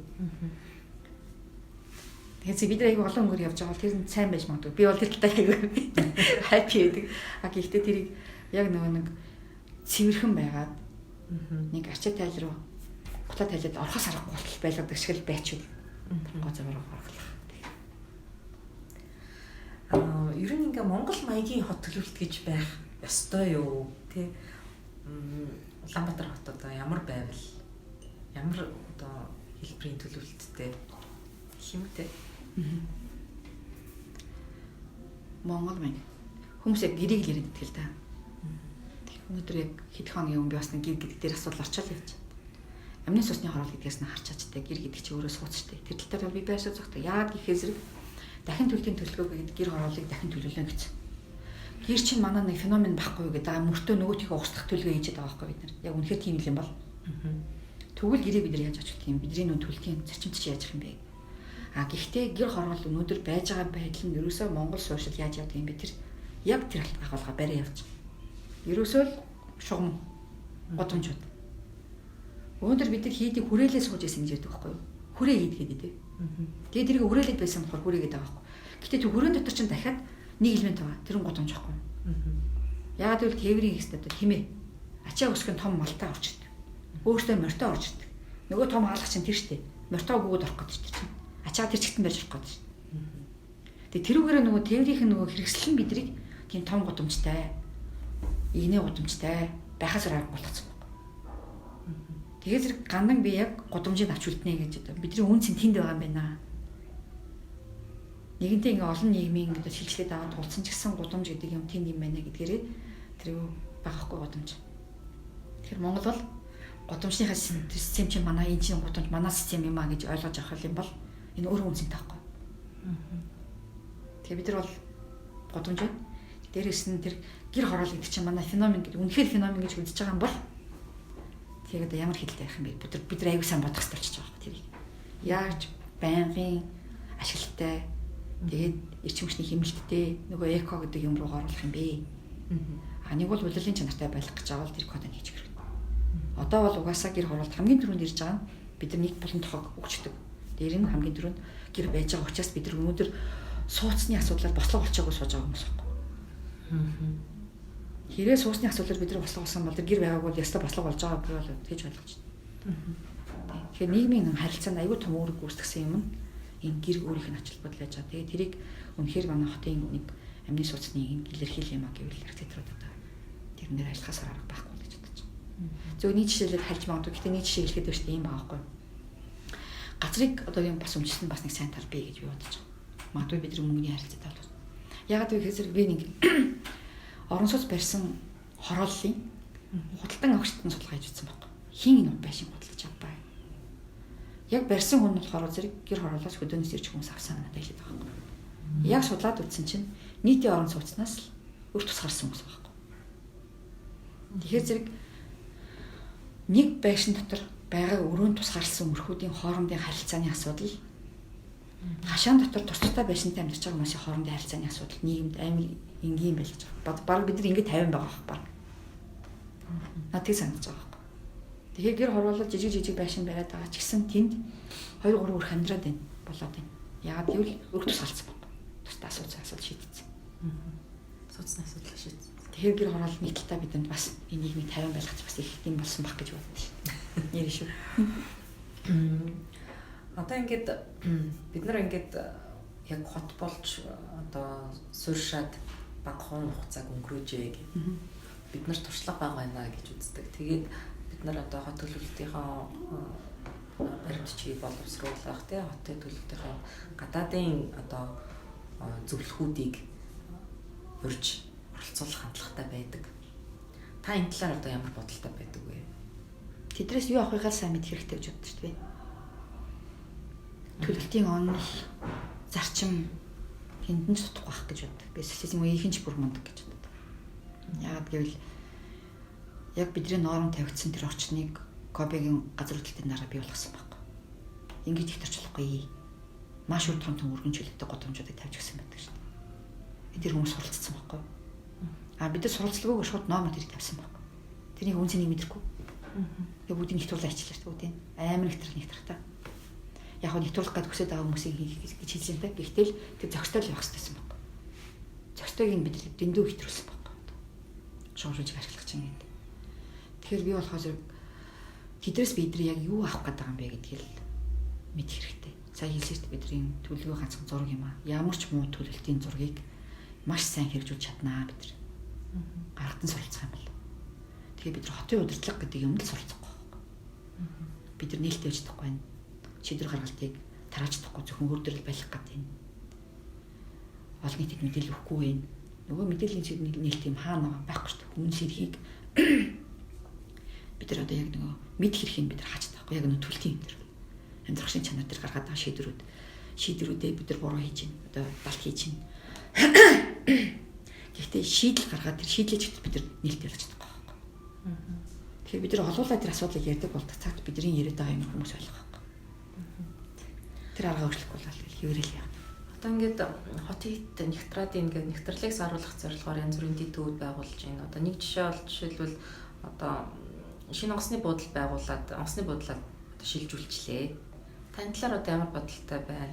Зай хэмжээний хувьд тэр нь одоо хотын яг иргэдэд энэ ханхууц зай хэмжээнд байрлаж гин үү те? Мөн бас энэ нисэх буудлыг дагаад шинээр одоо RCC-гээд хот төлөвлөж гин те? Энэ талаар та өөрийнхөө онцлог бодлыг буян тогтаагаад өгч нисэх ярамгаа ороод хэр өгч үү? Тий. Тэгээ одоо шинэ хот авчих газрыг бас яах вэ гэдэг юм. Тэгээ уг нь бол логистик хэмжээний хаап болж байгаа л дүнхээр төмөр замнуудаар явчих юм бол. Үнэхээр хаап болон гуруулаа нэвтрээд ороод ирлээ. Тэрийг ашиглаж болох юм бидэнд одоо ганц далаа авахгүй юм чи тэр гурвал өстэй нэрээ гурвалангийн шилжилтийн яаж хийж болдгийг үнтэй цэнтэй ачаа яаж хийж болдгийг хийж болох байх та. Зүгээр яг энгийн одоо нисхийн үйлчлэгийг дотоодын нислэгийн тээврийн асуудлыг олон улсын тээвэртэйгээр салгаж байлгах яах вэ тал гэж бодоод байдаг шүү дээ. Одоо нэгэнтээ хийцэн. Гэтэ одоо байгаа энийг би баг одоо юуны харин тэр сургууль болгочихсон гэж боддоо шүү дээ. Одоо нисгэлээ. Тийм тухайг тийм. Яагаад гэвэл манайхан нисхийн үндэ одоо хүртэл унгачааг авч явсан хүмүүс байхгүй юу? Троллейбусыг унгачааг авч явсан хүмүүс. Тэгэхээр бидний нэг тийм юм байгаад байгаа байхгүй юу? Тэрийг нь ганцхан дан айцыг ихгүй бас яг тэр шийдэх хондлогыг оруулчихвал бидэрт бол тийм боломж байна. Яагаад гэвэл миний сонссноор бол манайх бол засвар үйлчлэгээ сайн хийх гэж болгосон. Бид нар тэр технологиг байрчаагүй, угсарчаагүй мөртөө үйлчлэгийг нь сайн хийдэг гэдэг чинь бид нар цэгийн хэсгээ байна гэсэн үг шүү дээ. Тэгэхээр тийм хүмүүс олон л байгаа шүү дээ. Эрэгтэй залуучуудын ажлыг тийшээ чиглүүлчихсэн гэж бодоод байдаг. Тэгээ тэрийг тийж ашиглаж болох хаа. Зүгээр яг нэг сонгоц тэр хол байснараа үнэхээр тэрийн асуудал дээр бид нар зардал нэмэгдэнэ. Тэгэл амьдрал харуулах ямар нөлөө үзүүлэх юм. Одоо энэ хотын их нэгтрэл тий баам их болсон энэ үед одоо хит их нэгтрэл үүссэн энэ үед одоо Улаанбаатар хотыг хэрхэн яаж ногоон болгож одоо ногоон хот байлгахгүй. Одоо энэ бол наадтай ч нэстэ сайн жинхэнэ ажилласан юугаа би одоо ярьчих да. Эрийг ухаад үтсэн чинь нэг юм асуулт гарч ирсэн. За хот байгуулалтын тухай хуулинд нэг өөр залттай, нормд нэг өөр залттай, барилгын тухай хуулинд, газрын тухай хуулинд өөр залттай. За тэгээ яг тэрийг бүрдүүлээд хэрэгжүүлэх хүмүүст аль хуулиа барих нь ойлгомжтой болчихсон. Өөрөөр хэлбэл 40%, 70% байлгаж болно 30%. 30% дотор нөгөө нэг зөксөн олон ногоон байгууламж нь бүх юм орцсон баг тогтоомын талбайд бүгд орцсон. Тэгэнгүүт өндөр барилгын нормоор болохоор зэрэг тэр байранд хідэн одоо өөрх одоо юу гэдэг нэгж байна. Одоо орон сууц байна. Тэрний 25 гадна талаа талбартай байна. Тэгэнгүүт өндөр байх тусмаа тэр чинь талбай чинь нөгөө зөксөл болоод орчдөг юм байна ч тийм. Тэгээ зэрэг яаж чадахгүй тэр дотор одоо элемент нь орцсон байгаа юм чинь. Нэг жин хэлбэлээд хасар авах болчихж байгаа юм. Гэтэл бид нар биш тийм ээ. Өндөр бол тусмаа орчныхын талбай нь тийм талбартай байж л чи энэ жишээлийг авах гэдэг юм байхгүй байхгүй. Өөрөөр 300 м2 байсан ч чамд 16 м давхрын 16 давхрын жишээлийг өчөж байгаа байхгүй. Зөрүүлээд нөгөө газар ашигтай чинь дөрөв байхгүй учраас фаар юу байхгүй гэсэн. Тэгээ тэрийг мөрдөхгүй шүү дээ чинь давхраар нь яриад хэлнэ. Гэхдээ энийг газар зах ашиглалтын үүргийн мөрчлөлтөөр явах минимум нь тийм эдгээр газар дээр барилгажуул хэрэг өгнө гэж заасан байгаа. Тэгэхэрсэн зэрэг одоо газрыг жижиглэх юм уу хуваах асуудал чинь тэн зохицуулчихж байгаа байхгүй. Өөрөөр хэлбэл гандан 70 м квадрат хүртэл хуваацсан байна шүү дээ газрыг. Хувааж болохгүй. Уг нь бол зөвшөөрлийг өгөхдөө 300 м квадрат 16 өгöd шүү дээ. Энийн хооронд асуудал гарч ирээд байна да. Энийг л зохицуулах хэрэгтэй болчихж байгаа байхгүй бид. Тэгээ газар ашиглалтын үүргийн мөрчлөлт ядаж 1000 м квадрат дээр. Тэгээд хувьчин тийм байх хэрэгтэй. Заадаг гэж байгаа. Өөрөөр хэлбэл барилгач талбай чинь фараач нь заадаг гэж. Энгийн хүмүүс шууд ойлгуулна гэмээр давхар өндрийн хайцааг шууд өгч хэрэгтэй. Одоо бид нар фарыг яхахын тулд юу гэдэг юм бэлээ гэж дахиад нэг хүнээс асуух болж байгаа байхгүй юу? Ядаж өөрөө зүгээр хараад за би юм бэ гэдэг л ийм шууд утга нь өгч ил параметрыг өгч. Тэгэл юм чи. Тэгэх юм бол хөрөнгө оруулж байгаа хүндээ чамар. Одоо нэг хүүхдийг явах гэдэг ингээ хямраад байгаа хүндээ чамар байхгүй юу? Газар болгоод ингээд тусна гаргаж чимс энэ хашаа бууж хувааж болохгүй болов гэдэг ингээд байгаа хүмүүс чинь хувааж жиргээд байгаа хүмүүсийг ч гэсэн нэг тэгж болгочих байхгүй бид нар. Тэгэхгүй болохоор зэрэг одоо нөгөө нэг 13-ын сэлбийн цаадлын хороолыг юу болгож хуургаа бид нар баруун талын зүүн талын хуулийн гээд буян энгийн дээр одоо эсхийг одоо минь. Ерөөсөө ширин болгоод хуургачлаа бид нар. Бетоны ширин. Тий, ширин болгоод хуургацаад хашаатай байсан хань хашааг булгачлаа. Нэг юм гаргаад байна. Өмнө бол ингээд явал хашаа ерөөсөө аяг хэцүү л. Хаашаа гарч энэ хороолоос гарахаа мэдэхгүй бүр би бол одоо 2 цаг тойрсон шүү дээ хурж. Хэд онд илээд тэр. Тэгэхээр тийм юм үсчихэд байгаа байхгүй. Тэгэхээр энэ дэр бол яг юм асуудал. Тэгэхээр газар ашиглалтын би нэг хэлж байгаа газар ашиглалтын үүргийн бүрсийн дөрөвдөө чинь тэр зооны чинь салгаад ингээд ирэхээр зэрэг үүргэн үсэд эхэлж байгаа байхгүй. Тэгээ нөө норм чинь хамгаалаад эхэлж байгаа байхгүй. Тэгээ тэрийг л хийхгүй бол одоо манайх дахиад нэг тийм зөрчилтэй асуудал нөхөс зэрэг төрийн нийтийн өмч гэдэг юм бүртгэдэг үү? Кадастр дээр бүртгэх боломжгүй болгоц тэрийг. Хуулийн дээр хатдаг. Захимж гарсан юм л тэнд кадастр дээр бүртгэгдэнэ. Тэнгүүд нөгөө гудамж талбай одоо нийслэлийн бусад эзэмшлийн одоо нөөцийн байгаа газрууд ерөөсөө мэддэхгүй. Тэгэхээр бид нар төрийн нийт одоо бүгдийн хараатаагаар тэрийг газрыг олголтыг хийхгүй гэсэн үг байхгүй юу? Яарам тэгээ явчлаа цай. Тийм асуудал үүсгэж байгаа байхгүй юу? Тэгэхээр цэцэрлэгжилтийн нормыг барихын төлөө тийм зөрчилтэй асуудалд орж ирээд бидний нөх хуулийн залтсан зөрчилтэйгөөсөө болоод дээрээс нь тэр нормын зөрүүтэй асуудал чи өөрөө бидний амьдрал ийм авчирсан байгаа байхгүй. Энийг нөлөөг судлаагүй. Тэгээ одоо юу гэж юм хэрэг төрийн одоо яамны харьяан засгийн газрын харьяанд байгаа барилга байгууламжууд хүртэл өөрсдөө нохой байгууламжаа хангах хэрэгтэй байхгүй. Тэгэхээр сургууль цэцэрлэгийн хөрөнгө оруулалт усаас явдаг бол сургууль цэцэрлэг тэр нормыг хангах хэрэгтэй. Өөрөөр хэлбэл тэр ногоон байгууламжийн чинь хоцон тагцын зарчаал ярны хитгэн хүн хийдгүй. Гүйцэтгэдэгчгүй. Тэгээ тэрийг хангахад бүгдөө газар эзэмшиж байгаа хүн болон ашиглаж байгаа хүн болон өмчилж байгаа хүн болон тэрийг хийх хэрэгтэй байхгүй. Үүрэг тэрийг л мөрдүүлэх хэрэгтэй.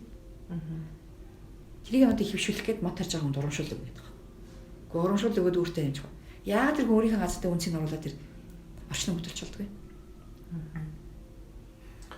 Одоо ч нэг очоор ногоон байгууламж одоо чинь цаг барилга нэг талбай дээр дүүргээ барьсан. Тогтворлолт ногоон байгууламж хүмүүс л тэр ногоон байгууламж хийвэл болж ийн гэж үзэх үү? Юу гэж бодож? Англи нэг олон баггүй. Одоо хот төлтийн нормч чи хэд англи байна. Нийт эзэмшлийн дараа гэдэг ингээд хэд англи байна. Тэр чинь цаашаага юун дээр үйж өгөөг гэхээр зэрэг ямар аж ахуй нэгж эрхтэй статустай байгууллагууд тэрийг ашиглаад байгаа юм бэ гэдэг бүртгэл маань баггүй. Тэгэхээр зэрэг сая бид нар цэцэрлэгчийн нормыг цэцэрлэгчийн өндөө тэрийг залгаж өгсөн байхгүй. Бүгдийн жайстай. Одоо дата байхгүй. Тэгэхээр зэрэг олохын хэрэгэд одоо жайтай түүж эхэлж байгаа байхгүй тэр чинь.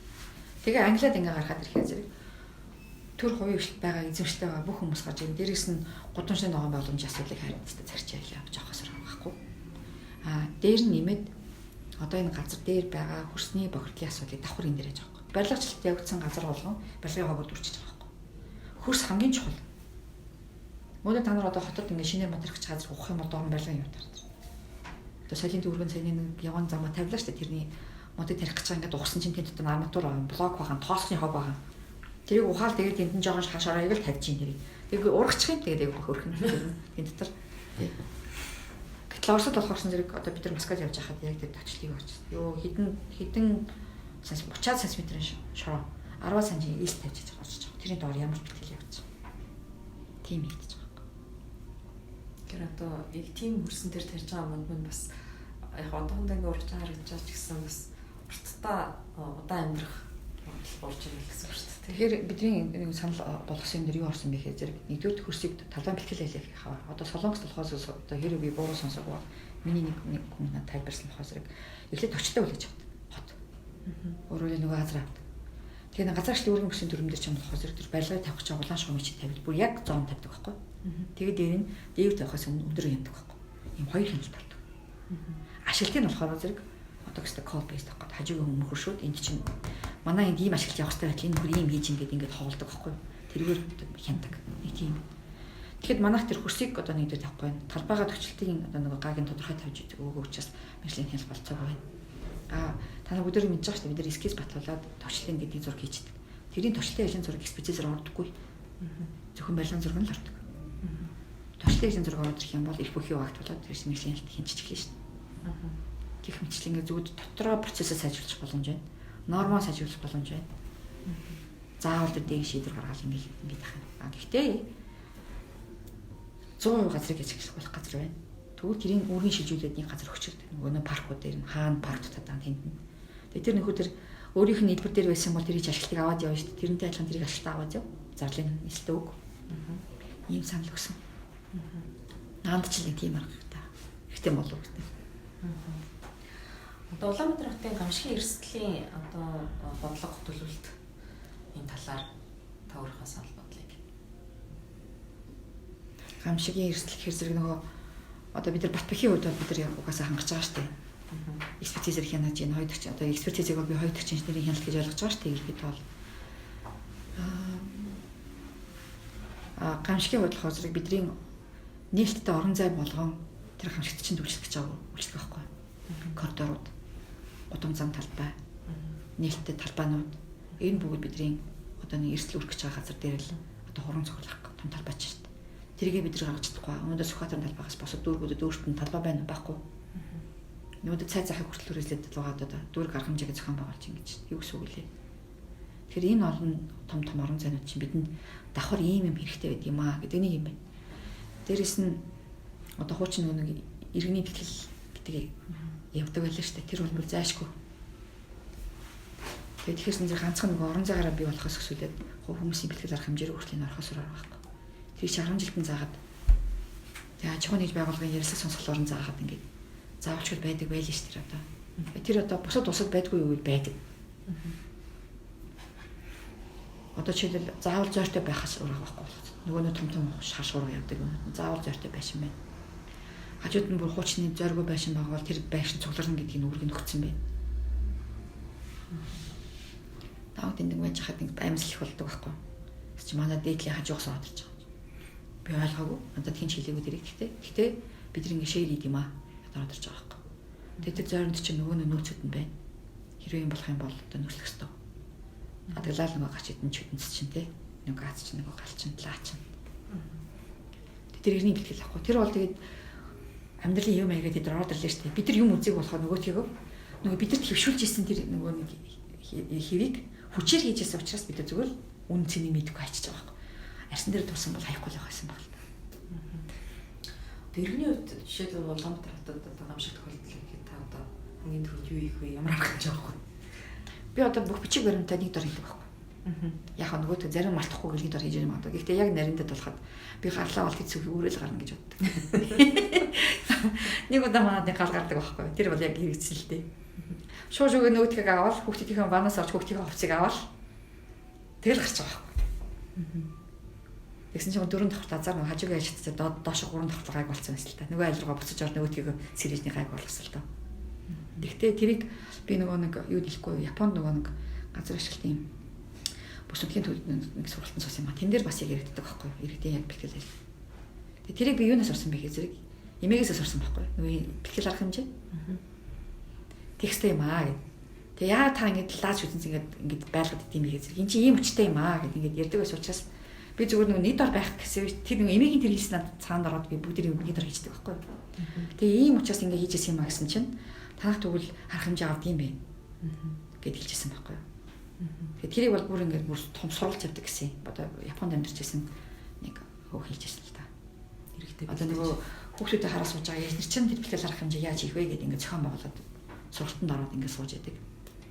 Өөрсдөө тэр үедээ яг яах вэ гэдэг бүр паникнд орохгүйгээр шууд 1 2 3 гэж арга хэмжээг авах тэр одоо бид нар бол нэлээд паникнд орно шүү.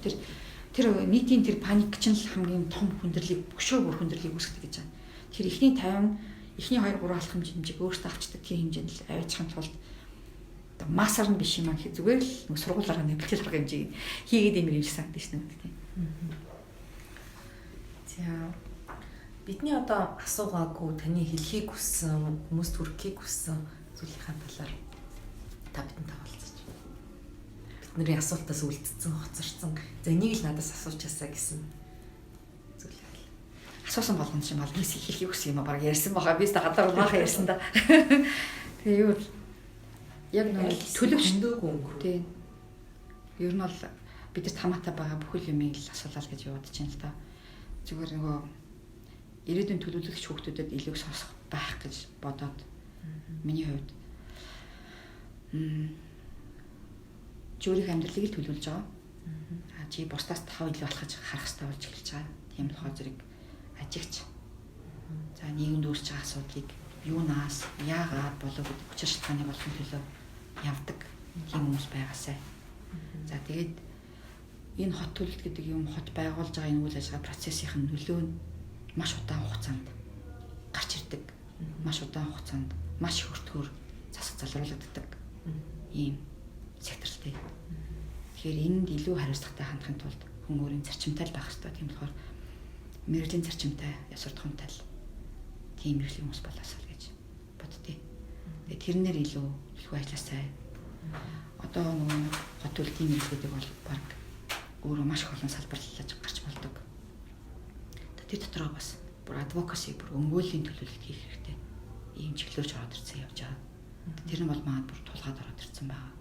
Тэгэхээр зөв хүний төлөө чи явж байгаа, өөрийнхөө төлөө явж байгаа, өөрийнхөө урд минь төлөө явж байгаа. Тийм болохоор зэрэг энэ дээр маш их совьстэй, одоо юу гэдгийг зарчимтай, өөрийн гэсэн үзэл бодолтой, тэрэнд хатуу зохисдог, мэрэгжлийн зарчмаа улс төрчдөд ойлгуулдаг, захиалагчтай ач холбуулдаг, хүндч ойлгуулдаг. Яг гэвэл чи бол тэр хүний өмнө шийдвэр гаргадаг хүн биш. Чи бол залзалэр болох одоо тэр хүмүүсийг ойлгох тэр анкер нь болохоор зэрэг тийм зарчимтай байгаас л гэж боддоо шүү дээ. Тэрийг л захимаар баярлалаа. Бид ер нь энэ ярилцлагыг цуврал болгож явуулж байгаа болохоор та одоо бас танд энэ хүмүүсээс ярилцлага аваасаа, энэ талаас асуугаараасаа гэж бодсон хүмүүсээ бидэнд нэрлэж санал болгох тийм. Танаа цувралыг би сонсдог л да. Бүр ингээд цаг гаргаад бүр юм хийж хатаа сонсдог. Тэгээд яг бидний хооронд яг юу болж байгаа гэдгийг бидний яг юун дээр зөрчилтэй байгаа хоорондоо үзэл бодлын хувьд ойлголтын зөрүүгээд харагдаад байдаг байхгүй. Тэгээд надад нэг л юм одоо яагаад гэдэг юм.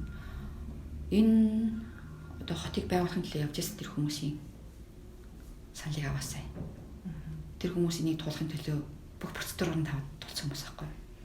Тэр систем давуу талч би одоо нөхөх хөстө талбарч байгаа байхгүй. Тэгэхээр бид нар зөвхөн нэг одоо чиглэлээр л хөрөнгө урсгаж шийдвэр гаргаж ирсэн болохоос биш. Тэрийн цаатлын онол яг нэг байхгүй. Тэгэхээр тэр онол бол маад бол маш баттай суудсан гэж би боддتي. Тиймдээ ч одоо баг ректороо төгсөж байгаа хүмүүс тэр онлоо бариад гараад ирдэг болов уу гэж хардаг байхгүй. Тэгэхээр тэр хүмүүсээс ярьцгаа басаа.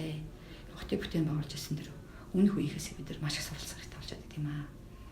Тэдрийг авсаа гэж боддتي. За тэгээ яг өнөөдрийн яг энэ одоо үйл ажиллагааг одоо яг газар орон нутаг дээр нь зохион байгуулж байгаа юм. Залуу үе дээрээс яг төрийн захиргааны байгууллагуудаас яг явж байгаа хүмүүсээс бас аваасаа гэж байна. За нэр зохиож хэлэх хүн байна жишээ. Би бол проектчиг яваасаа гэж боддог. Сарн цэцэрлэгчээс аваасаа гэж боддог. За тэгэхэд юу яг хот төлтийн чиглэлээр ингэ явж ирсэн нөгөө хотын захиргааны ажил Эрдэнэ очрах байна. Бямсрагч байна. Ер нь бол төлөвлөлтийнхээ аягүй цөөхөн яваад байдаг учраас аваасаа л гэж байна.